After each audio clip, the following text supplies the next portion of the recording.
glad you could join us. I am with Lidia Bastianich, who is not only one of the most popular and beloved chefs on television in America, she also is a restaurateur. We will discover that she has written a new children's book. She owns a number of restaurants, 4 actually, right? Here in New York? Right. 1 in Philadelphia? 1 in Pittsburgh and 1 in Kansas City. Okay, so this is a multifaceted entrepreneur and chef, and she holds a value that is dear to my heart as it is to her, the value of the family sitting around the table to enjoy a meal. We will get to all of that now. Lidia, thank you so much for your time. Oh, grazie, buongiorno. Buongiorno, è un piacere essere qui. It's a delight to be here. Let's start with the new show. Sure.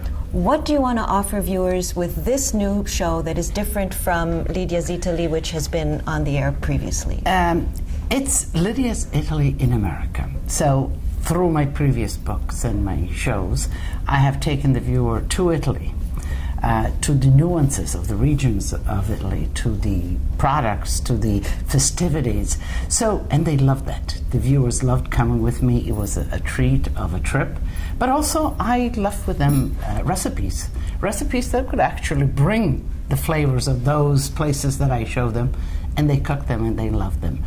And in being an American now, and been in America for more than 50 years actually, and traveling through America, you know, you can't help but notice how strong the Italian influence is across America, within each cities. So slowly I began to develop this, you know, there's a whole story and a whole trip with Italians in America, how they came, how they settled, how they contributed to this matrix that is America.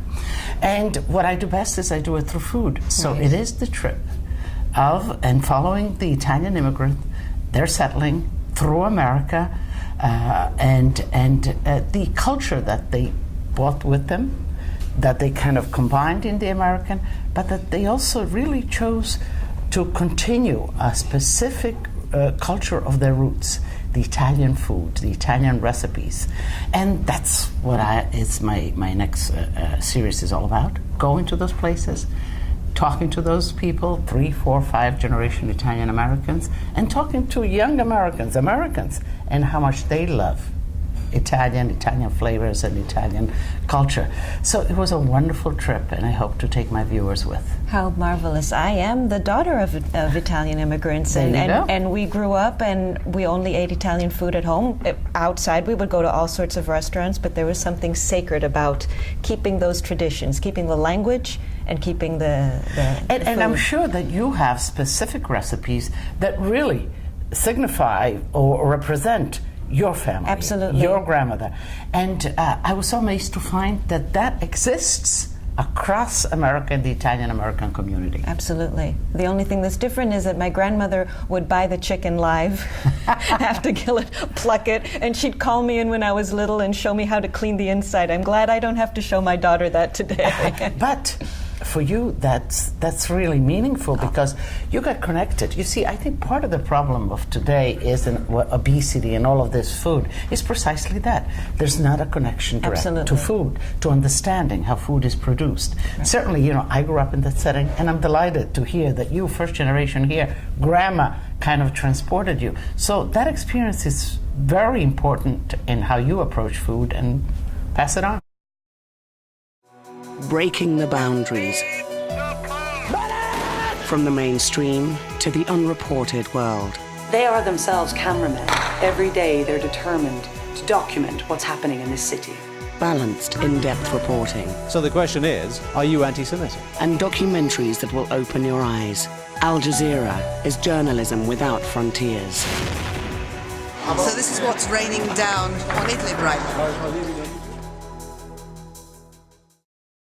So let's talk about Eataly now, which is an experience for all the senses. I have to tell you the story. I walked in just in the bar, in the cafe area, and I thought that's what it is. And then I looked down, and it kept going, and it kept going, and then the desserts, and then the formaggio, and then the pasta, and then the meat. Tell us your participation in it and how it came about. 50,000 square feet That's of amazing. Italianissimo. How it came about is that Oscar Farinetti is kind of the genius behind the creation of the concept. And his first store, he's a Piemontese, and his first store was in Torino. And I forever go back to Italy because I feel I need to update myself. If I'm going to transport a culture, I need to know what the culture is up to. So certainly I heard of this Eataly store, I went to visit it, I met him, he's a legend in his own right, and we became friends. I went there, I did a demonstration for him at his, and before you know it, he wanted to come to New York with the Eataly concept.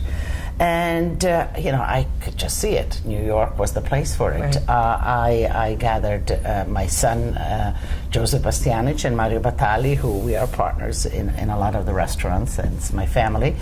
And I said, guys, are you interested? Because it's a mammoth project. We need as much input as possible. And they were interested, so we got together. And I must also say that there's two young Americans, the Saper brothers, that were in Italy. They're purely American, passionate about Italian food. Their father, their family was in a completely different business, but they loved the Italian food. They stayed in Italy, they apprenticed with Oscar, and they became a part of the partnership. So it's Oscar Farinetti and his family, it's myself, my son Joe, Mario Batali, and the Saper brothers that are the partners in this concept and venue. So, the concept is to combine retail and restaurant space together, and to offer the shall we say, the visitor, the diner, a 300-degree experience in food. But more than that, prettamente, precisely Italian food and feeling. And I think that we as a group did a nice job. And let me tell you, in the beginning, when you put partners together and when you think about the concept, and we know our food, we know the New York public, we don't know the retail. We didn't know the retail, but we trusted. And how are those two elements are going to come together? What's going to happen? How are people going to? The mere sort of fact of the mechanics of traveling or shopping, how is that going to happen? Well, it just worked out wonderful. It worked better than I had anticipated, and it continues to grow, to invite people. It's become a destination spot. If you ask me precisely why, I think because America is in love with Italy, is in love with what Italy represents, the life, the style, the food, the music. It's just a beautiful way of life. And the American New York public was very receptive to this, actually very curious and wanting to sort of experience. But what we brought, and maybe even beyond our planning, yes, we bought 7 restaurants, because the concept is that's about 50-50, 50% retail. The Italian products are really niche Italian. We worked with slow food in securing and procuring artisans and conscious products, really the traditional products of Italy. Then, of course, our restaurant know-how. We also have, so they could buy food, Italian, they could eat it at the restaurant the same. We have a fish restaurant, we have a vegetable restaurant, we have La Mozza, a meat restaurant. We opened the birreria now with the brewery upstairs, a pasta, a pizza place, so all these different elements. But also with the fruits and with the meats, we worked with local American artisans. So we pulled this kind of artisanry and appreciation of food together, Italian style, into one space. And I think beyond the food, it's kind of a social phenomenon. Oh, yeah. It's a place like going in Italy and traveling, having a cafe, having a gelato. So it's working. Well, whenever I feel my family is still in Italy, whenever I start feeling nostalgia, that I miss it, I walk in there. And just my perspective is, you don't really have to think there, and I don't say that in a bad way. It's your senses that draw you there. Mm-hmm. You just follow what it is that appeals to you at that minute, what your body, what your taste buds need at that minute, and it flows. It's easy. Right. Yeah, and that's very well put, because because the sensibility of your body. It's not always okay. Now I'm going to have a 4-course meal. Right, now I'm going to have right. this. Sometimes you feel a little snack of this, Right. and I think that's the beauty of eating and enjoying food. And certainly in Italy, they stop the cafe. How many times do you stop at the cafe at the bar in Italy just to have a little sip of coffee? If I'm in Italy, at least 4 times. Exactly. And what does it do? Just the aroma, just the smell, the flavor, just stimulates. Right. But at the same time, it's a minute to take a break and slow down. Exactly. Which we have very little of, unfortunately, in our hectic lives, right? Yeah, absolutely, right. absolutely. Right. We need to make a little planning for it more. So Italy, let's move into the restaurants. The restaurant business, historically, especially in New York, has never been an easy one. It's a tough business, and yet you have 4 thriving restaurants. What has contributed to the longevity of it? And let me list them. There's this, we are in Lidia now. Mm-hmm. There is Esca, Del Posto, and Becco. Becco, okay. Right. And then the restaurants within Italy. Right. Here in New York, right. Exactly.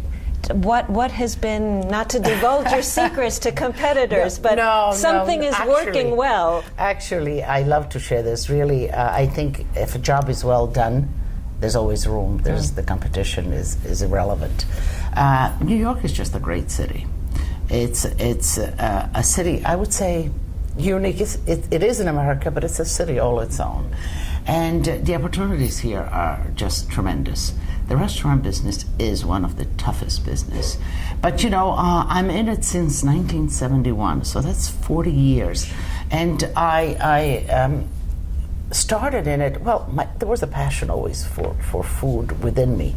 I grew up in a setting where my grandmother had a little trattoria. She had all the courtyard animals, literally ducks, rabbits, goats, and all of that. So you grow up, in collecting the warm eggs from the chicken, preparing the rabbit, dressing the rabbits, the chickens to cook, making wine, making olives. That was all part. And so I grew up in that setting. My reference library for flavors are those pristine flavors from the earth. And so that was a great base.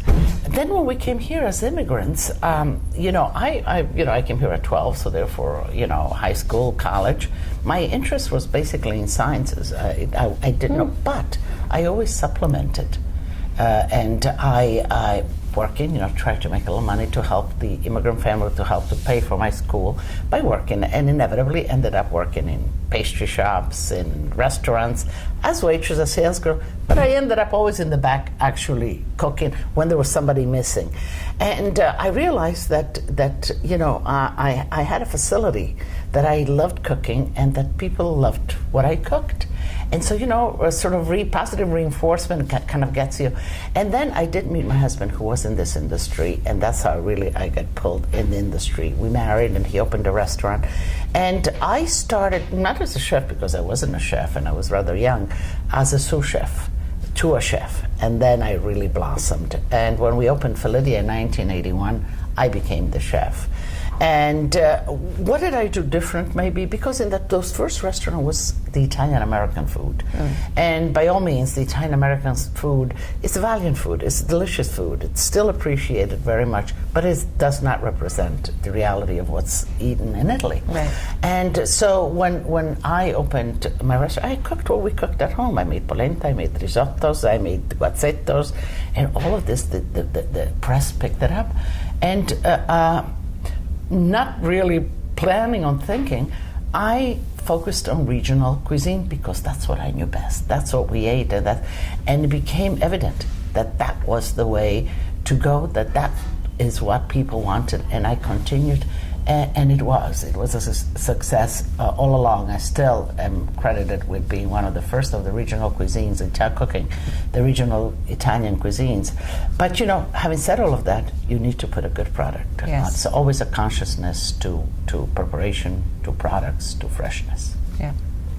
So this is the book that accompanies the new series, correct? This is Lidia's Italy in America, and it is the book that accompanies the series, the new series. And it's I do this parallel because here they have the stories and the anecdotes and the recipes and the tips and the sort of spelled out.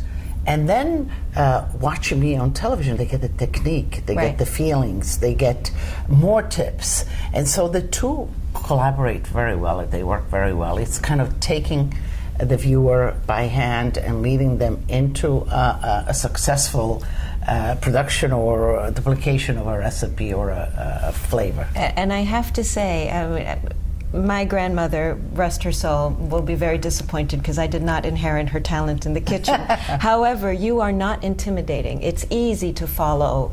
You don't give that, and I will say this, what some other chefs on TV, you feel that they're up here and we're down here, you know, and they're talking down to us. With you, it's always you embrace us. Well, but you see, because what am I teaching? What am I predicating? It's a culture. It's not me. Right. You know, I am true to the culture. I was blessed to be born in that culture, and I was blessed also to be accepted in this culture. So I have two great cultures that I'm trying to put together with the food and communicating. You know, I feel like a conduit of a culture. So it's not about what great of a chef I am, but rather how good of a conduit I am, so that the viewers are able to duplicate that, to connect to that, and to ultimately, because you know what, being a chef is a profession, and you can be the best designer, the best architect, the best chef, and whatever. But all of us have a sensibility to cooking. And what you just said a moment ago, a lot of people say, "Oh, I can't cook." It's not true. You know, food is the basis of our existence. We need to exist. So as animals can handle food, so as human beings we can all handle food. To which extent, and maybe the perfection of it is another. But I start on those premises. Everybody can cook something. Start with that and build upon it. Well, my short-term project, because my daughter loves risotto, and my father was from Milano, and the risotto was born there. Sure. We are learning together how to make the good risotto. Good. Well, you can go to my website, and there's a whole technique. There is the product, and then there is a technique, and if you understand the actual science of a product, then you're in control. And risotto is based a lot on the rice itself and the releases of the starches of the rice. But the rice needs to remain a nice kernel. If it opens up, so this is all actually chemistry. So yeah, just read the instruction. Once you get that, you can make any risotto. And after you pour the wine in, you just drink a little yourself, and it all flows, right? That helps. Well, a little anecdote about brand recognition. I was in the supermarket with my daughter, and it was new. We hadn't seen it before. Your tomato sauce. Mamma, guarda, Lidia. Mom, look, there's Lidia. It is, you know, and I think, the greatness of America, because I don't think that I could have done this anyplace else. As a first generation, not even a first generation, as an immigrant. You know, I was the immigrant with my parents, but I was 12-year-old and the immigrant to have had this opportunity. I think it's only in America. And how your daughter, how this, when you build a recognition factor or a trust factor, I really say it as a trust factor, it does grow, and Americans do connect to that, because I guess they are bombarded so much that they connect and they trust. And paramount to me is that I retain the trust, that I deliver what I promise them. Right. Now, speaking of the next generation, you've moved into a new area, right? From cookbooks to, this is a children's book, right? It's new, but it's not so new. It's again another extension of who I am. I have 5 grandchildren now. They're the gioielli. They're the jewels of my existence.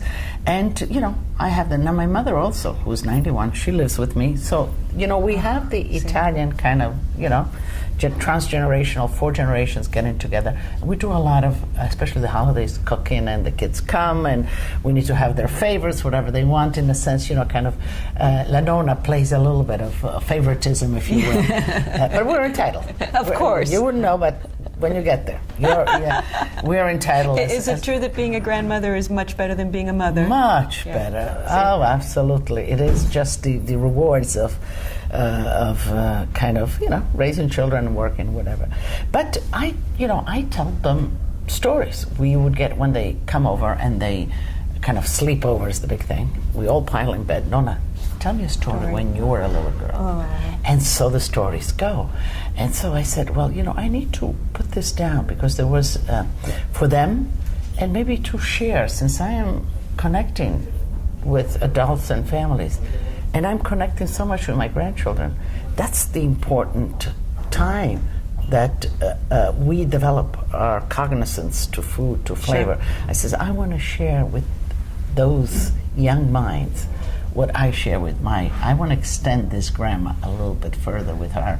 And the first book, Nonna, Tell Me a Story, is a Christmas story. And what it is, it's very simple, is that when I was a little girl, we made our trees out of edibles. It wasn't all this plastic lights. That's right. So the oranges, the little apple, the dried figs, the nuts, the caramelle. We baked the le bugie, and all of this and all of this got kind of tied on the tree, and it was beautiful. The anticipation of doing all of this, you see the cycles of life, how food really is preserved, is respected, and then we didn't have all those gifts of the need. No. On the 6th, the Befana, that was the time that we got a little candy or whatever there was, but we ate the tree. So, dismantle the tree and eat the tree, and that was the present. And what I thought, let me share this. But what I did in addendum is that I included recipes for these cookies, so that the grandparents or parents reading this to their children will have the desire, want to interact with them, not just read the story and put them to bed. But the interaction element here is, let's do this. Let's bake those cookies. And it's working out very well. I get so many emails and all in response to that. And it is about pulling the family together and experience together this holiday. They can modify it, and I always give the freedom to everybody, but for us it's the Christmas tree, but any celebration could be kind of course formulated this way. And getting back to what is so important is the family together at the table, right? That's critical. I think the table is a magical place beyond all of this, and I think we just bypass it so often. If not going to a restaurant or whatever, it's here's $5, go to McDonald's, go there. And it is so detrimental to the spirit of what's happening in a family. Now, just a little bit of psychology, I guess. If when we're eating, eating is the one thing that we must do in life. We don't have an option unless you're bulimic or whatever. You need to, because how much you eat, what you eat is all a choice. But you need to nourish yourself. So when you put yourself down at the table, your defenses are down. You cannot resist that because it's your life. And so it is a very special moment in our daily activity, if you will, that we become vulnerable. Why do you have business dinners? Why do you propose at a meal? Why do you celebrate at a meal? Because you become you take in the nourishment, and with that you take in whatever happens at the table. So it's a great opportunity for families to talk, for parents. If you have a teenage child, you want to talk about drugs, and say, let's go in the room and talk about drugs. Clams up, shuts up, and that's it. But at the table, if as a parent you incorporate those messages as part of what you're saying, it is taken in by the child. So it's beyond the love, the affection, the positive, the eating good, the feeling good. It is really necessary to communicate. The table is quite an important, one of the most important things in our communication and connections with the family. Absolutely.